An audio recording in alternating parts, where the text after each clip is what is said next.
FOKUS can continue to do, which is help provide the kind of the brain power and technical insight into how to verify this portability of commercial media, and also bringing together events like this where people get together and actually have an open dialogue about how to make that happen.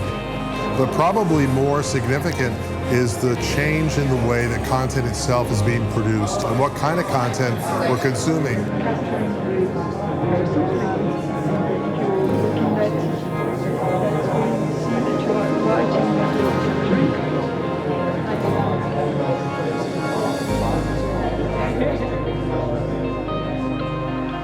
We're going to be consuming much more live content with a requirement for very low latency where the content is delivered very quickly.